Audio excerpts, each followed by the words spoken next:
All right, welcome into Stepping Up, presented by Federated Insurance, where we talk with next generation business owners and leaders about their process, the challenges they face, their leadership philosophies, and their vision for the future of business. And our guest on this episode is John Costello from West Metro Solutions.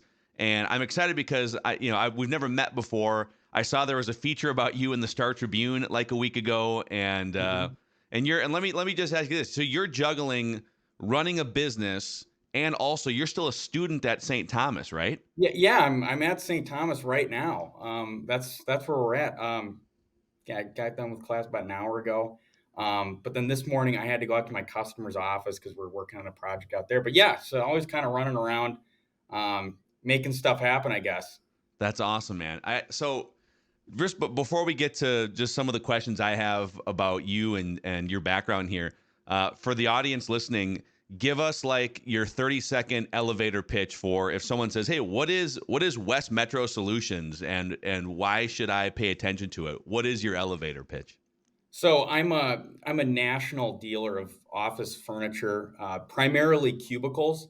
So I really specialize in refurbished office cubicles.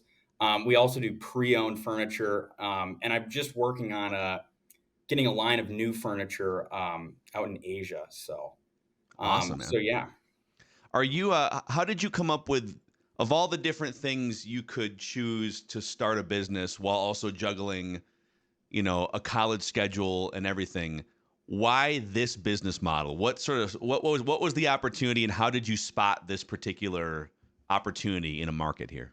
Well, I mean, back in yeah, I mean, you're opening up a whole can of worms with this because back in Let's back do in it. high school, I was kind of running like the classic. Well, at least for me, this is kind of like the classic teenager business is just going to Goodwill, thrifting, reselling stuff, and I did a lot of that early in high school.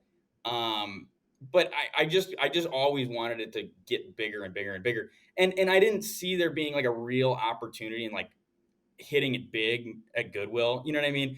So I was like kind of always like testing out new businesses. Like I started some marketing agency, didn't work. I tried to sell fire pits, didn't work. I mean, this is like one of 5 businesses that I've started that it was like the only one that really, that really hit. But like I I had had like kind of like like an inclination of like how to find something with value. I mean it's hard to explain, but like really what the way I found the cubes was the same way I found stuff that I was just selling, like I used to sell office phones and internet routers and stuff. Same way I'd find that stuff I was finding cubes all of a sudden. And this was right during COVID. So it was like COVID hit 2 months later, I'm not really in school. And then all of a sudden, I'm seeing furniture and then I was like, oh, there might be something to that. Like I should look into that. And then me and my friends got together and we're like, let's just do it, guys. I mean, it wasn't as crazy as you'd think getting into it. I think it got crazier once I actually like was doing it. But the idea itself was just like kind of how everything else happened. It was like, oh, let's do this thing. Let's try this thing out. Yeah. It was Yeah. just random. Remember, like I read Mark Cuban wrote he's written a few things, but he wrote something like probably 8 or 10 years ago, and I remember a line from his book, and he said nobody, I'm paraphrasing, but nobody cares about your batting average as an entrepreneur. You could try 50 things and 49 don't work, but the one that works, now you're off to the races, right? So it's funny that Hmm. you mentioned, you're young, you're in your early 20s, and you've got maybe 4 or 5 things you've tried, they don't work, and it just kind of rolls off your back. It seems like you've got that spirit as an entrepreneur. When were you like slinging lemonade when you were 10? Like what was the first time you ever sort of started hustling as a businessman? It must have been as a kid, I'm guessing. Yeah, it was in 4th grade. So I grew up on a farm, and we heated our house with firewood. So we always had logs. We had like 50 chickens. We always had eggs. My mom loved making zucchini bread, so we always had zucchini bread. And I just thought like we have way too much of this stuff. So I just opened up a stand at the farmers market and I started slinging eggs and firewood and zucchini bread and whatever. Um, yeah, and that was when I was like 10. So I started there. Oh man, and I just love it. I mean, But that's the thing. I don't really know where these ideas come from. It's just kind of like something occurs to me, and then I just kind of am like, it's like an itch. Like I'm like, I need to do this, or else it's gonna drive me crazy. And then I do it, and I'm like, well, let's see if it'll work or not. Let's give it a shot. But it just kind of happens. How much are you going to school for like entrepreneurship and business, or what's your major? I entrepreneurship and finance. I just switched from accounting to finance. I think it's a little more applicable. I love accounting, but entrepreneurship and finance. What would you say, and maybe you would even say this to, people that you're going to class with, I guess, but what advice, because you're further down the path than some of your peers, obviously, by multiple years here. What advice would you give to anyone, whether it's a college student or whether it's a 40-year-old looking to quit their job because they want to run their own stuff, for starting a business? Like, what have you learned that you would say, yep, I don't know everything yet because I'm still young, but I know this and this in terms of principles. Here's my advice for you starting a business.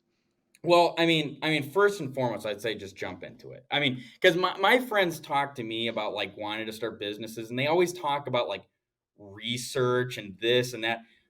Okay, from my experience, like I know this, but from my experience, just get right into it. Like, don't do any research. When I got into cubes, I didn't know the first thing about them. I didn't know how to disassemble them. I didn't know the brands.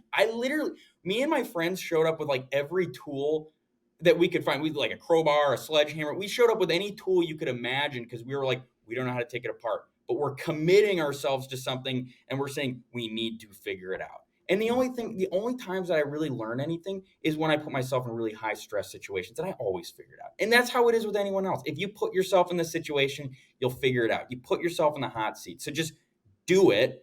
And then second of all, I have like just a general philosophy for like, and this is what I've learned after doing this business now, is like the philosophy I have is I like to take A and B and turn it into C, which is my product, right? Like with the cubes, I look at it like I provide the drawings, like the floor plans, the designs, all that. I deliver it, I install it, and then I provide the product. So it's like A is the service, B is the product, C is the package that I put it in. And then it turns out to be a really, really clean, it's just like a package, And I've thought about businesses like a septic tank. Like, okay, you have the septic tank, A, and then B, you've got like we need to remove, deliver, install, spec, all that. That's the service. C, package it all together. And then that package is where you make your profit too. Because Yeah. like the thing is with like a used cube is it's like on its face, it's worth nothing. It's like if you go on Craigslist, people are trying to get rid of them for free. So it's like, why would I pay you, $1,000 for a cube if I can find them for free? Well, Yeah. it's Are you because paying for delivery? Like, what are you paying for? Right. Exactly. If you're, yeah, it's like, well, what's the difference? And it's like, well, I'm giving you a package. Like you get whatever you want with me. And that's what I like about it. You need to, and that's why like drop shipping doesn't work because people are into like that. Like go on Alibaba, buy it, resell it, but there's no you're not adding any value anywhere along the chain. You're yeah. just you're just doing this, that there's no value creation there. But providing a service and really making somebody feel like, wow, this is really going to look great. That's what people are buying, at least for me. So Yeah. Yeah. I love it, man. What's a company? Give me a company that you really look at right now and say, I love what they're doing. I love the model. That's really creative. I'm kind of putting you on the spot with that question, but what's a company that you say, I kind of dig that right now? well, there's a company called zometry.com. Oh, that's the model that I want to copy. That their model is exact. What they do is they do uh metal cut. What they're well, they do anything. They'll do injection molded parts. They'll machine metal. They weld. They do all that. And what you do is it's exactly what I want to do. You just submit your DXF file. Like, okay, I want to design this bottle right here. You Hmm. just send them the DXF, and then they automatically send you a quote and a lead time for it. Just like Yeah. that. And what they do is they just have like a whole network of machine shops and injection molding companies that make it, but they have like such a big network and some system that they can just immediately get you the quote for it, so you can go, yep, that price works, buy, and then it comes to you. Nothing. Yeah. That's Yeah. what I'd love to do with cubes. is the same thing. Somebody just uploads their layout, boom, that's the quote. Let's wrap on this. This has been a fun conversation, by the way, and I think it'll be fun to sort of follow your career. What is something in business that in 20 years from now, and you don't have to be super specific, but what would you love to do in your business career over the next like couple decades? Okay, if you want me to just say something like crazy, just like out of pocket, like Sure. if I like had like a publicly traded company. Now, I mean, I'm not saying that the guy's gonna, but that would be sweet. Like, okay, like that would be like that would be it. Realistically though, if I just stayed in furniture, like just becoming like a key player in Minnesota or the whole country. And it's a small markets. That's not like starting Amazon, but I would be very happy if I could become like a big player in this industry. Yeah. I love it, So, man. I love it. Where can people find you? West Metro Solutions website. Where else? Throw out any information that you want for the audience here. oh yeah, westmetrosolutions.com.